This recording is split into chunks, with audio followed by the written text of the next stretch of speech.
शेर और चूहे की कहानी। जंगल का राजा शेर खा पीकर आराम से एक पेड़ के छांव में सो रहा था। तभी कहीं से एक नटखट चूहा वहां आ पहुंचा और खेलने लगा। खेलते खेलते वह शेर के ऊपर चढ़ गया। कभी वह शेर की पीठ पर दौड़ता तो कभी सिर पर चढ़ जाता। कभी वह उसके कान पर झूलता तो कभी पूंछ से खेलता। उसे बड़ा मज़ा आ रहा था और उसकी उछल कूद बढ़ती जा रही थी। नटखट चूहे की दमा चौकड़ी से शेर की नींद टूट गई।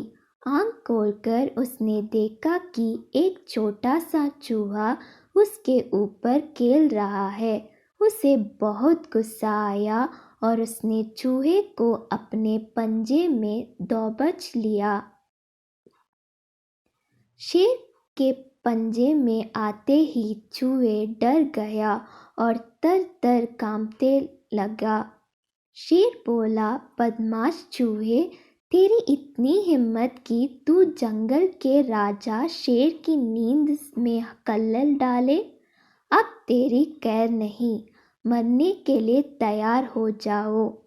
अब मैं तुझे मारकर खा जाऊंगा। मौत सामने देख चूहे गिड़गिड़ाने लगा। वनराज, मुझे क्षमा कर दे, मुझसे बहुत बड़ी भूल हो गई। मुझ जैसे छोटे से प्राणी को खाकर आपका क्या मिलेगा? आपका पेट तो भर नहीं पाएगा।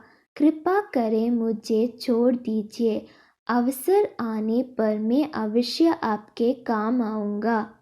चूहे के बात सुनकर शेर हंसने लगा और बोला, मैं जंगल का राजा हूँ। मुझसे बलशाली इस पूरे जंगल में कोई नहीं। तू छोटा सा चूहा मेरे क्या काम आएगा? लेकिन फिर भी मैं दया करके तुझे प्राणदान देता हूँ। मेरे नज़र से दूर हो जाओ और अंदाज कभी मेरे नींद में कल्लल मत डालना। चूहा धन्यवाद कहकर वहाँ से चला गया। कुछ दिन बीते। एक दिन शेर जंगल में शिकार के लिए घूम रहा था कि वहाँ शिकारी द्वारा बिछाई जाल में फंस गया।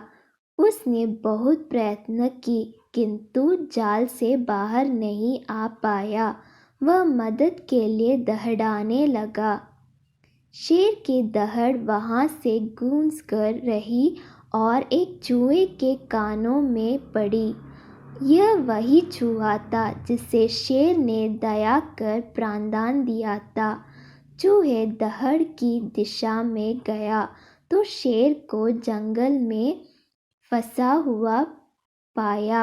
उसने फौरन अपने दांतों से जाल काट दिया। शेर आज़ाद हो गया। उसने चूहे को धन्यवाद दिया तो चूहे बोला, वनराज, आप शायद मुझे भूल गए हैं। मैं वही चूहा हूँ जिसे आपने प्राणदान दिया था। मैंने आपको कहा था कि किसी दिन मैं अवश्य आपके काम आऊँगा। देखिए, आज मैं आपके काम आ ही गया। शेर को वह दिन याद आ गया और उस दिन की अपनी सोच पर बहुत पछतावा हुआ कि जिस चूहे को उसने तुच्छ समझा था उसी की सहायता से वह शिकारी से बच पाया है। सीख, बाहरी स्वरूप देखकर किसी की योग्यता का आंकलन नहीं करना चाहिए। उपकार कभी व्यर्थ नहीं जाता। किसी न किसी रूप में उसका फल अवश्य प्राप्त होता है।